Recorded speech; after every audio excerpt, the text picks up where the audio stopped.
नमस्कार। Open secret YouTube channel में आपका स्वागत है। मैं आपका दोस्त आशीष चांद। दोस्तों, आजकल हम लोग कथा उपनिषद साथ साथ पढ़ रहे हैं। ये है दोस्तों, इस पे हमारा 37वां वीडियो 14-37। आज हम लोग दोस्तों फर्स्ट चैप्टर के 3rd सेक्शन के श्लोक 10 और 11 पढ़ेंगे। 1-3-10 and 11. After having told about the destination, now the Lord is telling about the route to journey.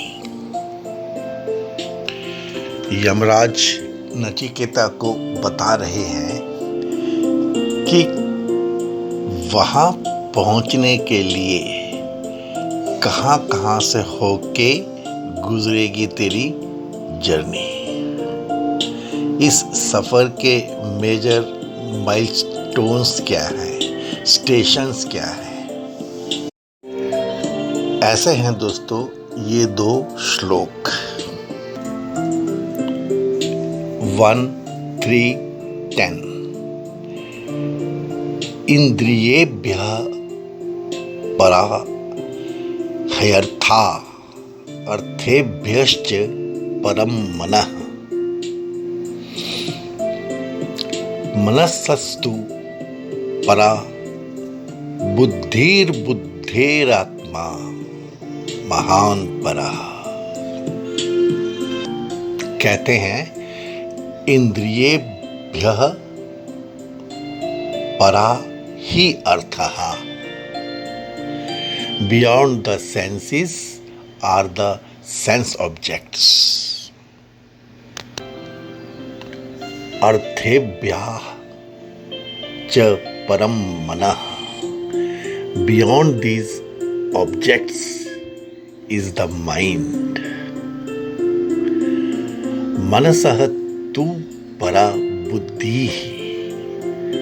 Beyond the mind is the intellect. बुद्धेः आत्मा महान परा। And beyond the intellect is the great self. दोस्तों, यह है इंद्रिय आदि का तारतम्य। इंद्रियों की अपेक्षा उनके विषय श्रेष्ठ है। विषयों से मन उत्कृष्ट है। मन से बुद्धि पर है और बुद्धि से भी महान आत्मा उत्कृष्ट है। Beyond the senses are the sense objects. Beyond these objects is the mind. Beyond the mind is the intellect. And beyond the intellect is the great self. फिर आता है दोस्तों 1-3-11। महतः परम व्यक्तम् अव्यक्तात् पुरुषः परः। पुरुषान् परम किंचित सा काष्ठा सा परा गतिः। महतः परम अव्यक्तम्। Beyond the great manifested is the unmanifested. अव्यक्तात् पुरुषः परः। Beyond the unmanifested is the पुरुष, पुरुषात् न परम किंचित, बियॉन्ड द पुरुष देर इज नथिंग, सा काष्ठा सा परा गति, that is the end, that is the highest goal. महतत्व से अव्यक्त पर है, मूल प्रकृति है ये दोस्तों, और अव्यक्त से भी पुरुष पर है।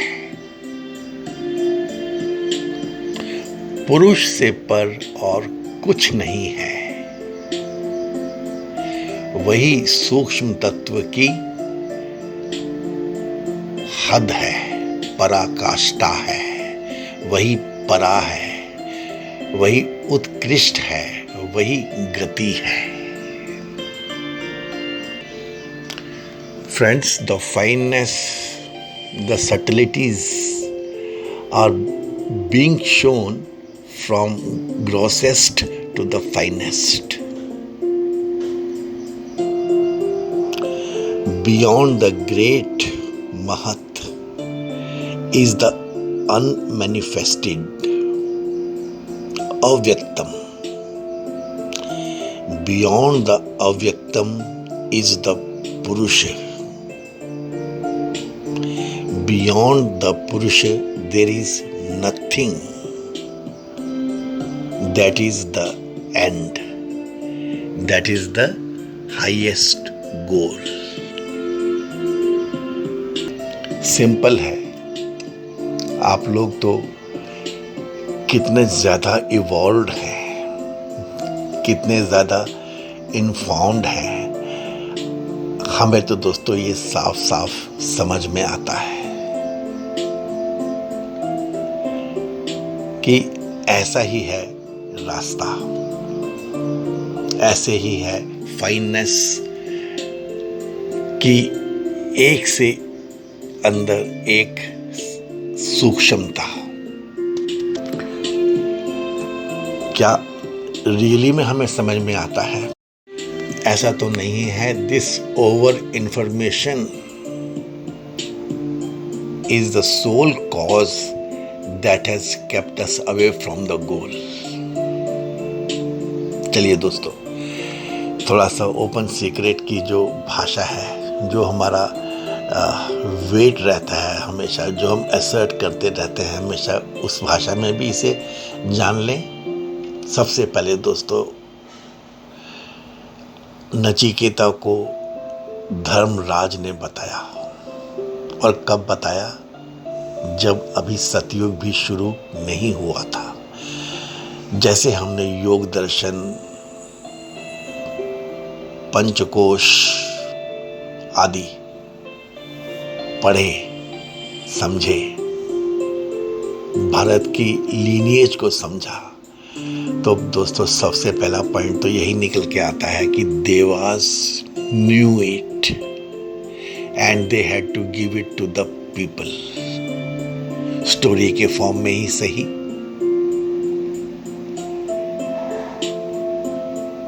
This is friends the master key to thinking. दोस्तों, this is how the philosophy is unfurled. ये नॉर्मल प्रवाह के ऑपोजिट चल पड़ना, चलने की सोचना, चलने के लिए शुरू होना, यही है दोस्तों दर्शन, यही है समझ। ऐसे ही आप पहुंच सकते हो। सबसे पहले दोस्तों इसमें क्या कहा है कि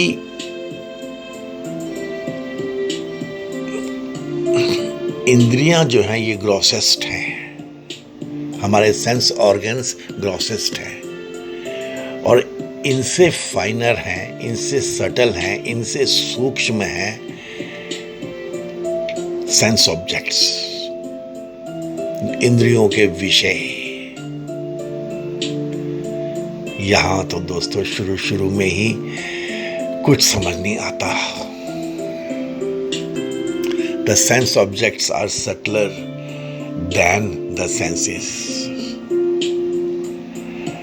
दोस्तों यही है master key to thinking,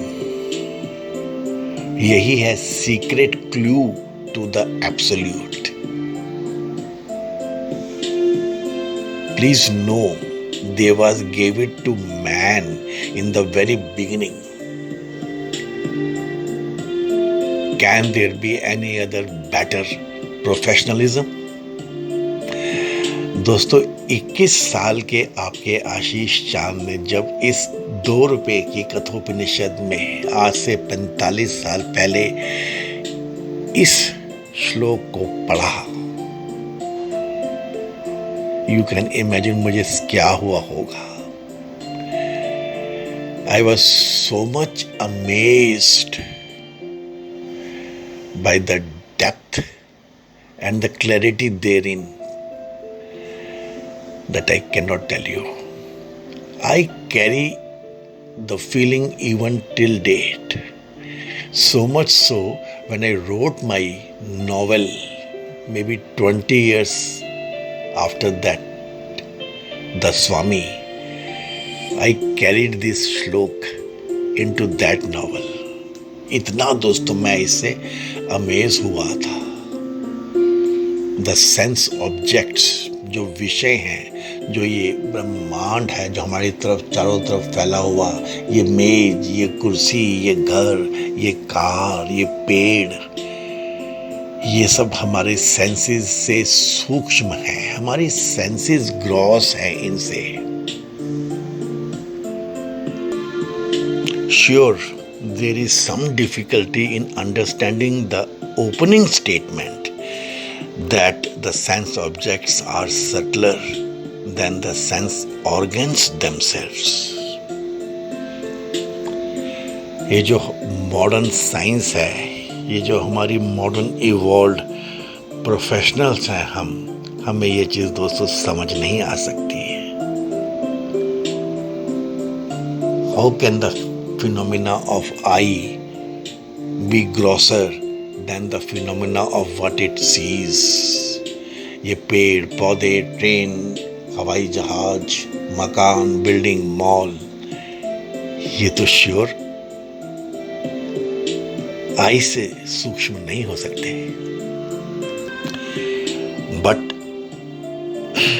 Kathopanishad dares to declare that subtler than the sense organs are the sense objects. Natural है that the student reading and pondering over the mantra should come to wonder how the forms are greater than the eyes, or the sounds greater than the ears, or the taste greater than the organ of taste. Friends, doubts in philosophy have a knack of exhausting the student at the very first appearance. And when the explanations come from a true master, all of a sudden, the student finds himself wondering how the doubts ever arose at all in him when their explanations were so simple and obvious.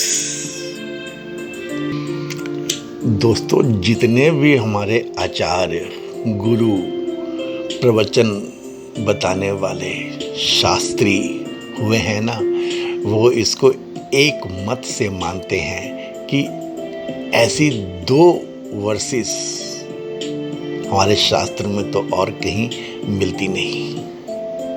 इतनी clarity साधना को लेकर, self attainment को लेकर कठोपनिषद के ये 2 श्लोक, they have been quoted by preachers and teachers all the way. At first glance, it is normal to think that there has been a mistake here, that the first two levels have been interchanged. Surely, the objects are grosser than the senses. दोस्तों, इसको समझना बहुत ज़रूरी है। यही starting है, यही beginning है, और ओपन सीक्रेट हमेशा बिगिनिंग्स की ही बात करता है। रादर ओपन सीक्रेट सिर्फ बिगिनिंग्स की ही बात करता है, बाकी तो फिर हम प्रोफेशनल चल ही जाते हैं। The sense objects are the causes for the sense organs. Since cause is always subtler than its effect, the Lord is fully justified in explaining to us that beyond the sense organs lie the fields of the sense objects.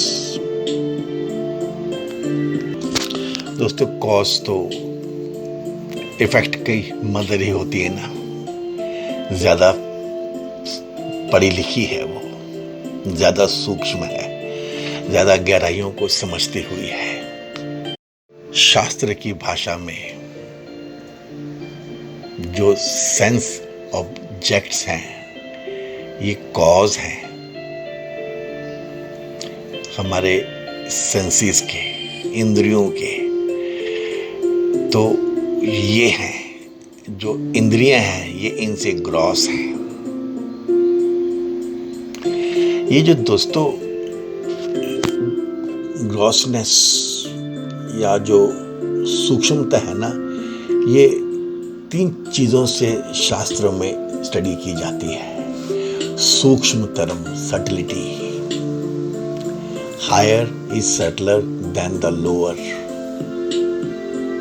ये realms की बात है दोस्तों। दूसरी चीज होती है vastness, सर्वमहत्तरम। The higher is potentially more powerful and inclusive than the lower realm. और तीसरी चीज होती है दोस्तों इमनेंस, प्रत्यग आत्मभूतम। The higher is reached by going deeper and deeper within. Going to the inner core brings us to the next level of subtlety.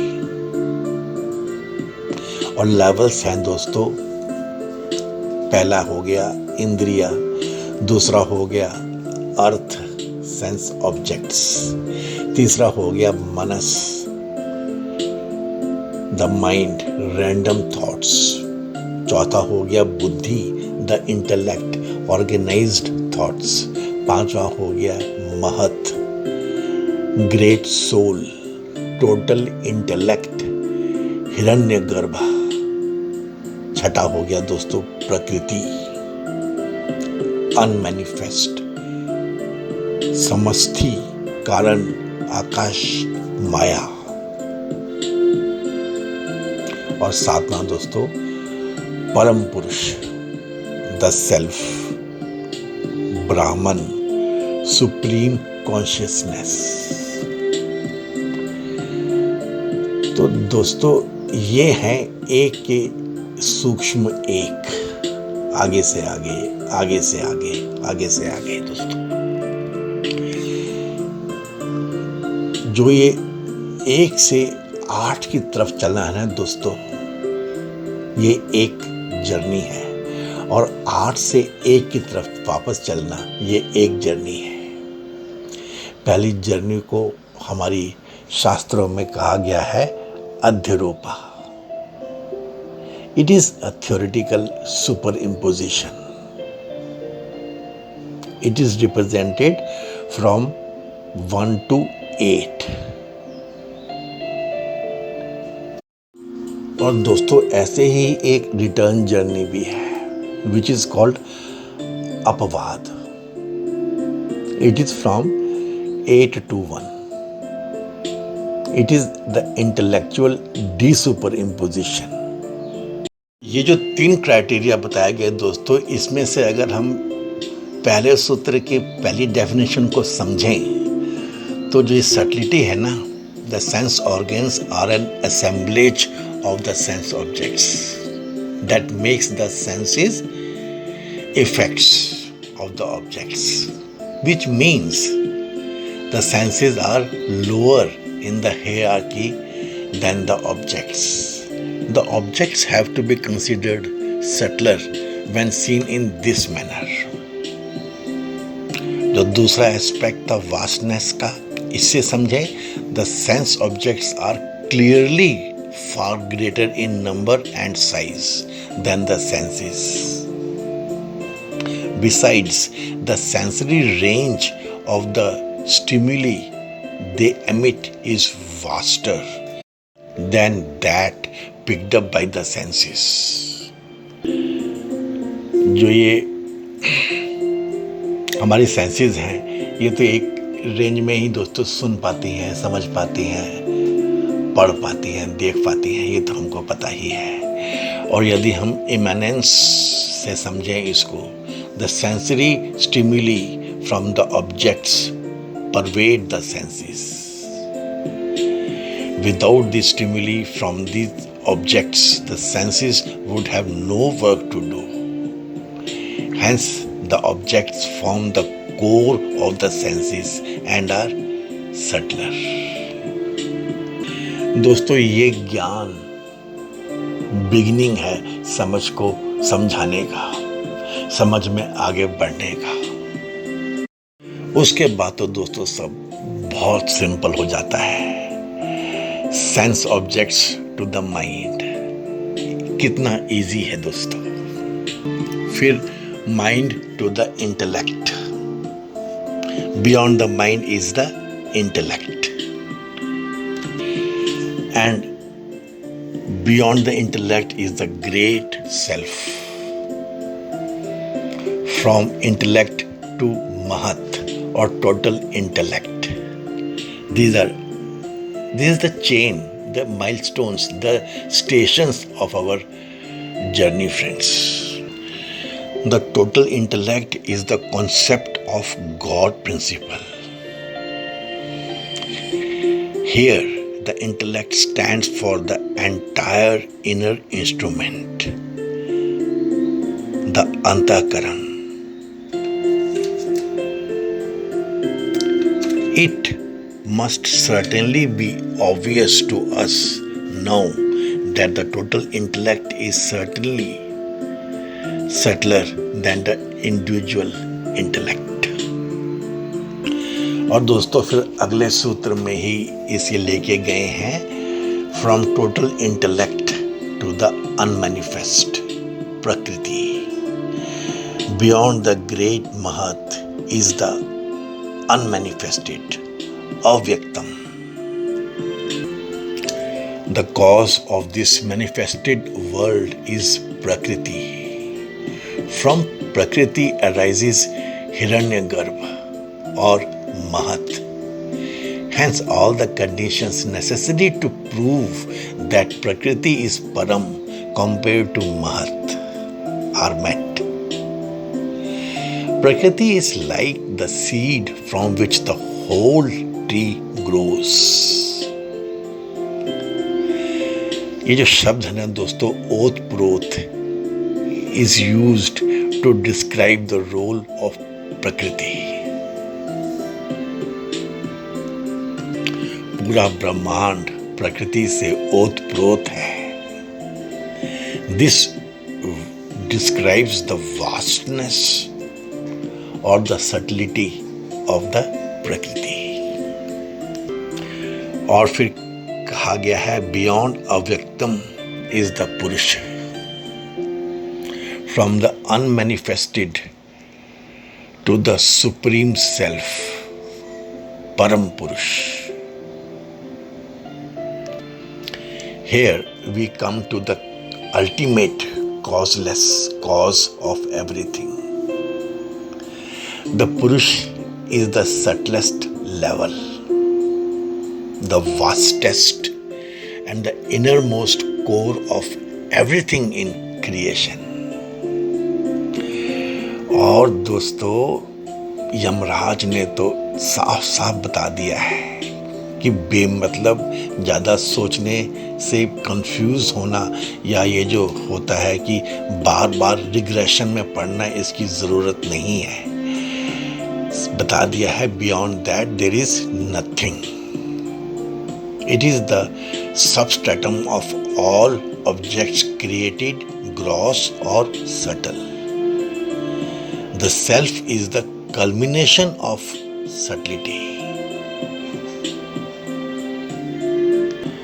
और 8वां हो गया ultimate reality.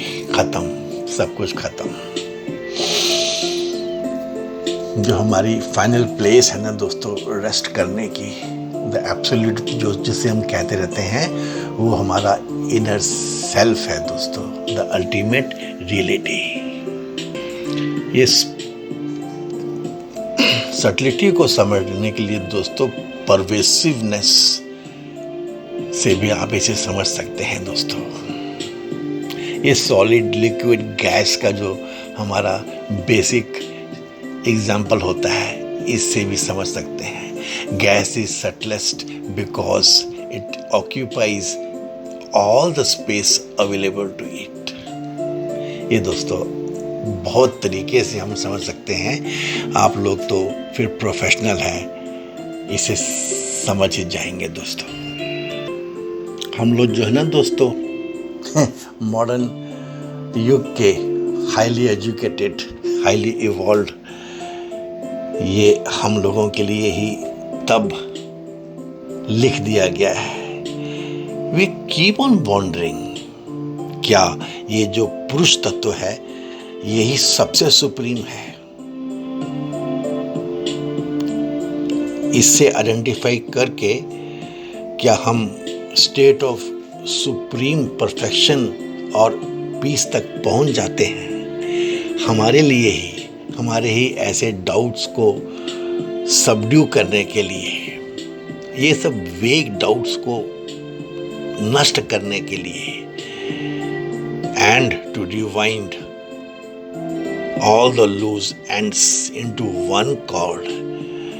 Lord here in this mantra definitely asserts Sa Kashta, that is the end. So friends, these two verses are the core of the Eastern thought given to mankind in the dawn of humanity। सबसे पहले दे दी गई। देवताओं को यह ज्ञान था, नचिकेता को भी नहीं था, जबकि नचिकेता स्वयं कितना ही वैदिक आर्यन बालक था। उसने कहा था यमराज को कि जो ये सुनी सुनाई बातें हैं मुझसे वो न बताना, मुझसे वो बताना जो आपका अपना सब्जेक्टिव एक्सपीरियंस हो, रियल ज्ञान। आप इस चीज़ को तो वैल्यू कर ही सकते हैं कि ये ज्ञान तो सिर्फ देवताओं के पास ही, भगवान के पास ही हो सकता था, और ये दिया गया। इन दो वर्सेस का महत्व मैं दोस्तों आपको क्या बताऊं। इसके सिवा, इसके अलावा तो भारत का ज्ञान, भारत का शास्त्र लिखा ही नहीं गया है। सच ही है, 21 साल का आशीष चांद मेस्मराइज हुआ था। मुझे तो लगता है कि उसके बाद जो मैंने कठोपनिषद पढ़ा था मुझे समझ में भी नहीं आया होगा। मैं तो इससे क्लीन बोल्ड हो गया था। किस्मत ही थी दोस्तों मेरी और अब हम सबकी कि ये बुक मेरे साथ रही और मैंने इसको फिर आपके साथ पढ़ा। Thank you friends. Please give this video a like. Please share it with your friends, with your contacts. Please help us grow in our viewership. Thanks friends. हे पूर्ण परमात्मा, पापों का कर खात्मा, विश्व बने धर्मात्मा, सब है तेरी आत्मा। Thank you friends.